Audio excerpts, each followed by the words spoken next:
There will be spoilers for The Mandalorian Season 3, so you've been warned. If you've not watched the entire season or the last episode of the season, I recommend watching it now, because I'll be spoiling some stuff in it.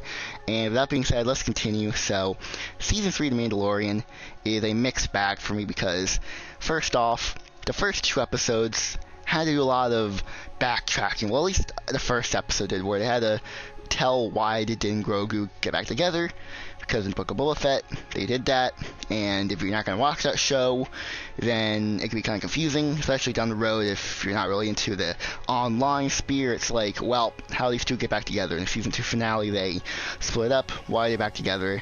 And they do explain it in the episode, the Season 3 premiere, which I do like, but the episode as a whole is pretty, fillery, it's basically just a giant recap, nothing happens in it. I remember I did do a video on that when the episode came out, but with the rest of the season, it's a mixed bag, man. It's like, some episodes are good, others are kind of just like side missions, but they have a little bit of important stuff in them, so it's like you have to watch it. And you have others that feel like it should be another show.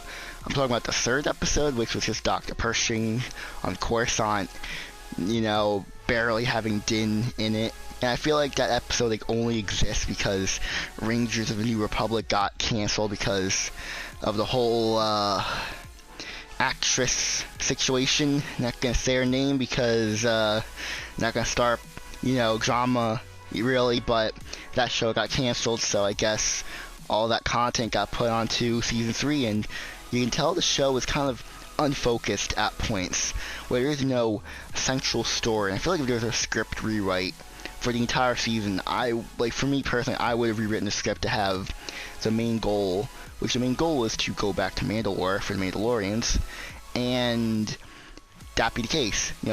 Have that being said in previous episodes. Hints like have the other Mandalorians talking about Mandalore and that's a miss to go back there, you'll die if you go back there. I mean, it is said in the first 2 episodes, but after that, not really. It was just forgotten about until the 7th episode. Or I think the last scene, the 6th episode, I believe. I could be wrong on that, but it's like the show kind of is doing both, where it's like a Saturday morning cartoon with Adventures of the Week, and then it's like a serialized drama. And it's very all over the place. You have Gideon returning, but he only returns for like 2 episodes. You have these pirates that show up for 2 episodes. Half the season is focused on like these animals killing these Mandalorians on like some planet somewhere. And it's like, where is all this going? Because it feels like for me that Season 3 is like the Age of Ultron for Marvel. If you don't know, that film is a setup film for the future installments in the Avengers franchise. This is what it feels like for this. Season 3 feels like a setup, because if you don't know, they're going to make a Mandalorian verse movie with all the characters from Mandalorian, the Ahsoka show, Book of Boba Fett, Skeleton Crew. All those characters are going to show up in this movie, and in a couple of years, that's going to wrap up the entire saga, I guess, of this. And it's like, I'm guessing this is the start of a setup, because there are all these things that happen and don't really get paid off. Pershing in the 3rd episode gets his mind wiped. We don't see him for the rest of this season. Now that I'm remembering, the 1st episode had the Purgle that Grogu saw. They don't show up again. And you have Thrawn mentioned. He doesn't show up. I thought there was going to be a post-credit scene with Thrawn in it. I really did.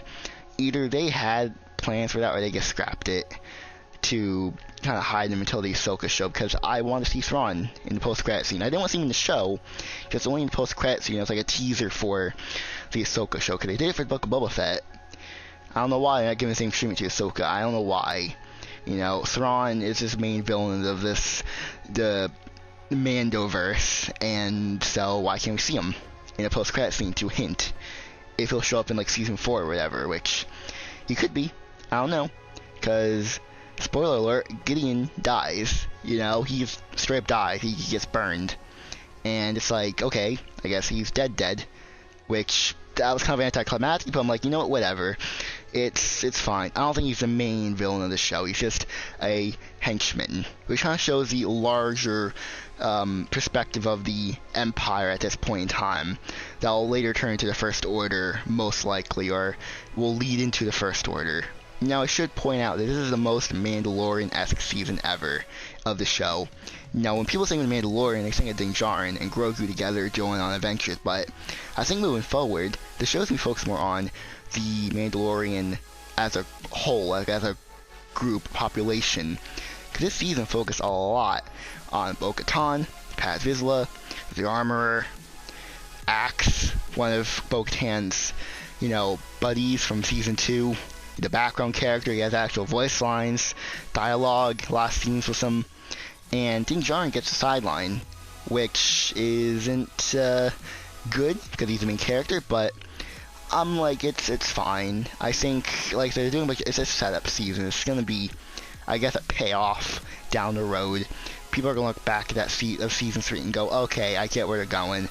It's like a continuous story, where we're only seeing a part of it. And so, does the season feel like a whole?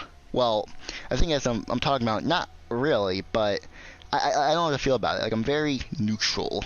Like, it took me so long to decide where do I even put in my rankings. Like, where the hell do I even put this? Because I'm like, I don't have any strong opinions on this. Like, I'm not like positive about this season, but I'm not negative about it. It's like, it's good, but it's not terrible. But it's not up to the quality of Season 2. But there's aspects I do like that are better than Season 1. There's stuff I don't like that Season 2 did better. So it's like, it's gonna be in between the two seasons, but where else in the entire ranking? Like where it's gonna be put? And it's like all this stuff I'm thinking about, and it wasn't until like before I started recording that I actually put it in a spot, because like I'm just so neutral on this. Like I don't know where I feel about this. It's like it's just I really don't know how I feel about it. It's just like I'm just lost for words. Like I really am, because as each episode came by, I was kind of disappointed by it, but I'm like, at the same time, I'm not. Where's the big stuff? You know what I mean? And there wasn't really a Luke Skywalker moment where he showed up in the show. No, there isn't that in this season, unfortunately. Which I would have won. Not like I said, I kind of want to see Thrawn in the post-credit scene. He did not show up, which was like, whatever. You didn't have Boba Fett return. Whatever. Even though he's part of the show, really. Like, whatever. Season 3 as a whole, it's good. Is it worth your watch? Yeah. Like I said, it's a setup season for other future shows. It's another part of the grand story that Jon Favreau and Dave Filoni are telling. And are these episodes individually good? Yes, there's a lot of creativity in it. A lot of production went into this. And everyone who worked on the show, especially this season, there's so many aliens. And compared to Andor, where there wasn't really that many aliens, it is the other side of the spectrum where you see the goofier side of Star Wars. You have Jack Black, Lizzo, Christopher Lloyd as characters in Star Wars. You have all these aliens kind of showing up that don't have lip sync on, which really got my nerves. The pirate character had no lip sync. It was very annoying. But at this point, I am rambling, so without further ado, where do I put this in my rankings then? So The Mandalorian Season 3 goes above Kenobi, but below Tales of the Jedi. I feel like this is a good place to put it, because honestly, I was going to put it over Tales of the Jedi, but I'm like, I would rather watch Tales of the Jedi over The Mandalorian Season 3. Like, if I had to, I was like, okay, which one would I rather watch more? This or this? I'd rather choose Tales of the Jedi. So, like, this could change. This season, I feel like it's going to get, as time goes on, I may like it more and more, I may like it less and less, I don't know. Right now, I'm very neutral on this season, so probably the most difficult place to put it, but this is where it is right now. If you guys enjoyed this video, then make sure to hit that like button and subscribe, and do you agree or disagree with what I have to say? Because I'm going to end it here, so I'm going to go now, so goodbye everyone.